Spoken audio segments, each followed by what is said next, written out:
Welcome to this session on daylighting controls. Before we understand daylighting controls, let us understand what is a control system. A control system manages or regulates the behavior of other devices or systems using control loops. It usually consists of three parts: input, process, and output. Let us take a simple example to understand it. Suppose we have a tank and we want to maintain the water level in this tank. There is a tap from which the water is coming into the tank, and there is a valve by which we can regulate the flow of water in the tap. We put a float which tells us what is the level of the water.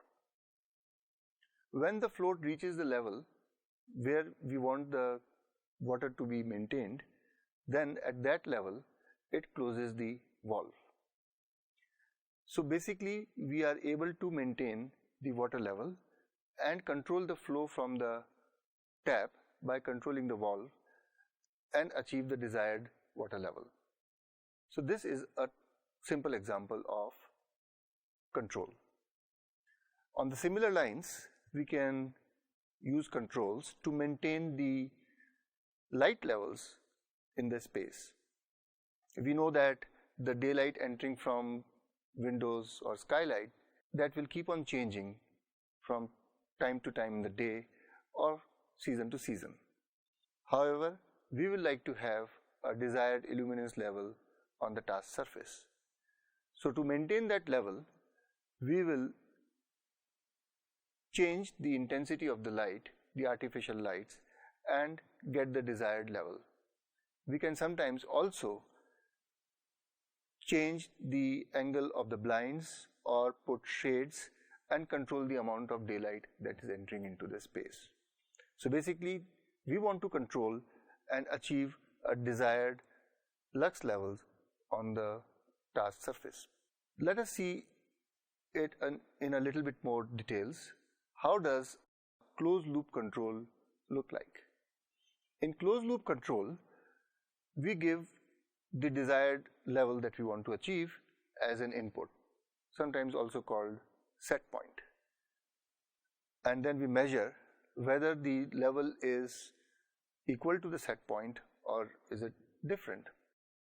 So we measure this as an output from the system, and we compare the input with the output basically by subtracting the output from the input, and the value so obtained is the error. Say for example, if you want to maintain 500 lux and we currently measure the illuminance level to be 400 lux, then 500 minus 400 would be the error, that is 100 lux. This error then goes into the controller, and based on the logic that is built into the controller gives an actuating signal. That is, it tells the actuator to shift its position. In this case, it can be a light, and we can increase the intensity of the light or we can decrease the intensity of the light. Here we have less light, so it might, the control logic might give signal to the light fixture to increase the output. It can also give signal to blinds and increase the daylight coming from the windows and try to achieve the 500 lux.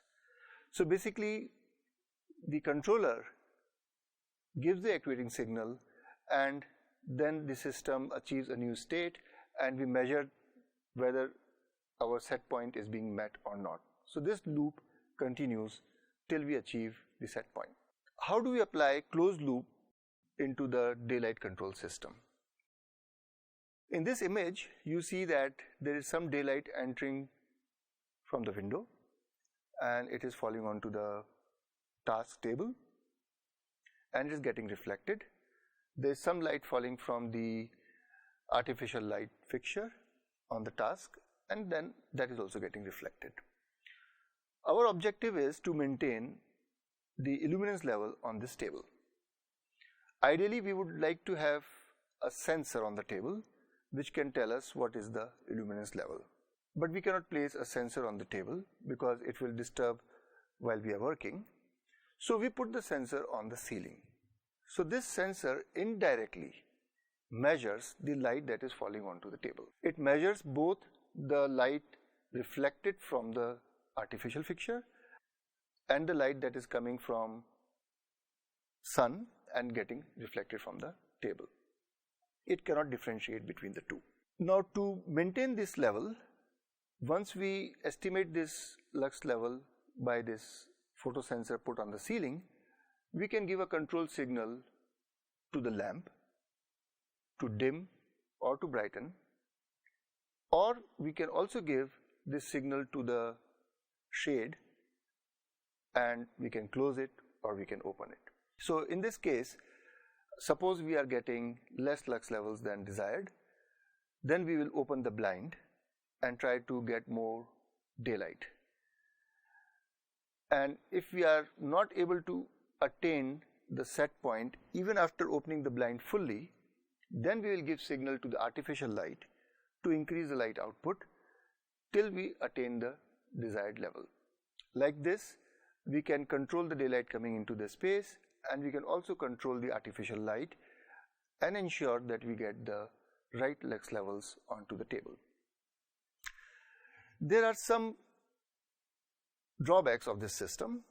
One, the sensor cannot distinguish whether the daylight level or the artificial level has changed or the surface reflectance of the table has changed. So if the table reflects more, the sensor will give signal as if the lighting levels have gone up.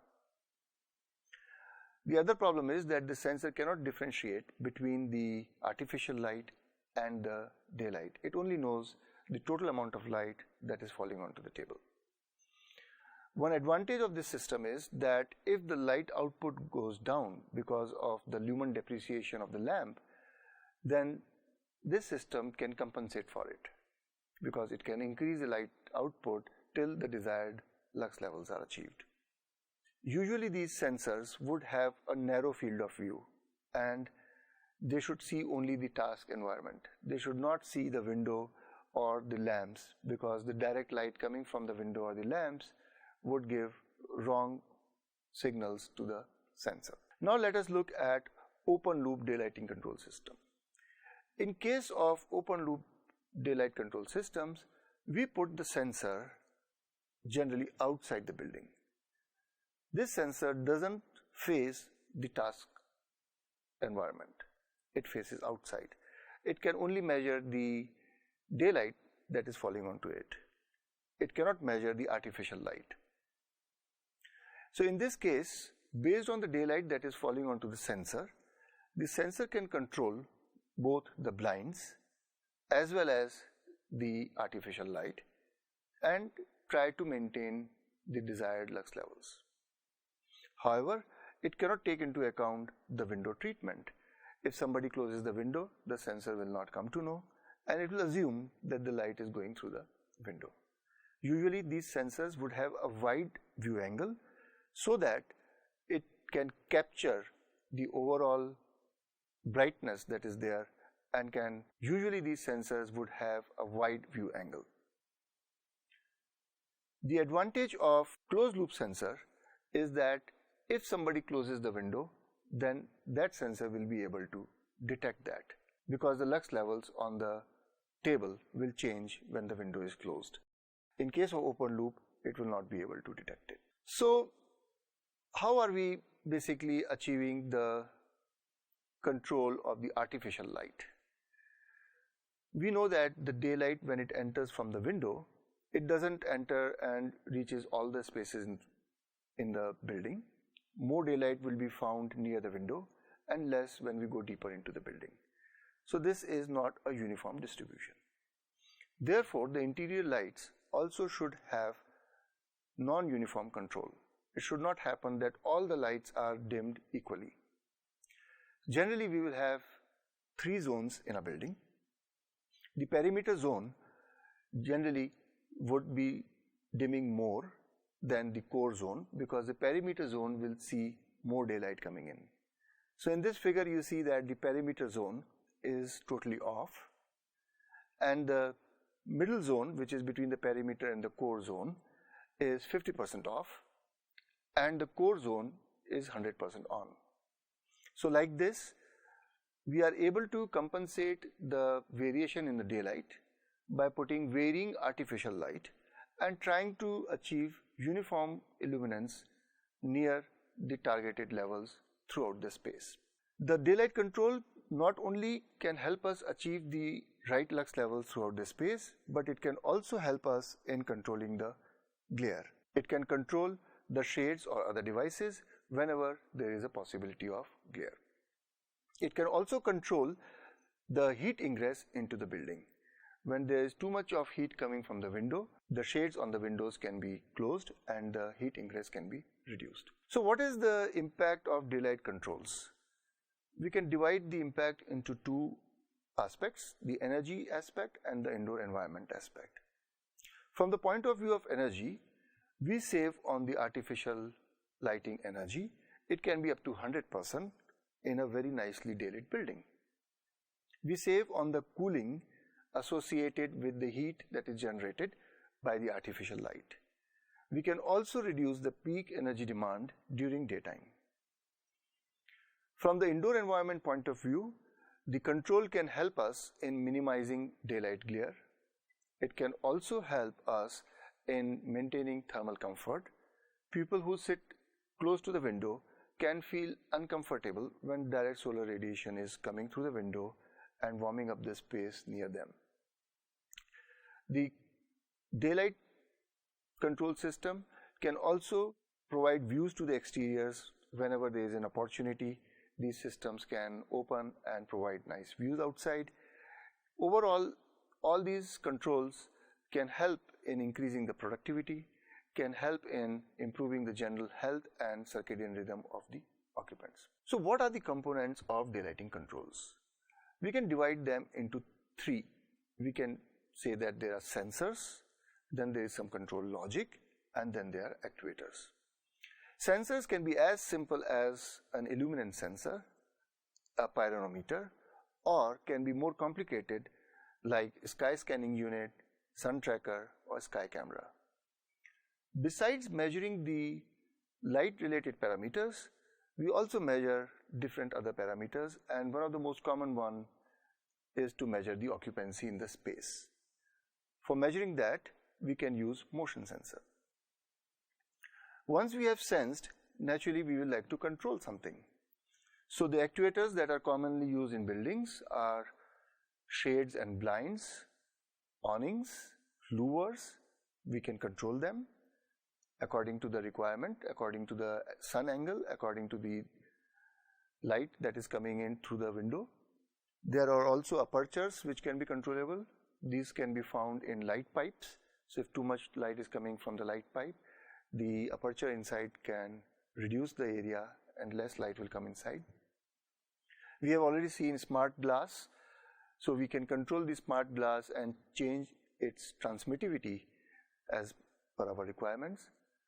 And naturally, besides controlling the daylight coming into the space, we can also control, and we should actually control, the artificial lamps, because energy savings will only be achieved when we reduce the indoor daylight illuminance by reducing the light output from the artificial lamp whenever there is enough daylight available. Now the question is, what is the logic which sits here and controls these actuators? So a simple logic would just measure the illuminance level on this task environment. The signal can come from an illuminance sensor or any other sensor, and then try to maintain it by controlling the daylighting devices as well as the artificial light. However, usually it is not that simple. We might like to control glare. So estimating glare is not that easy. We might also like to control based on other parameters like outdoor temperature. Just imagine a case if it is a building in a cold environment and say outdoor temperature is -5 degrees and it is night time. Usually we will think that as there is no sunlight, why would I need to control the daylight devices.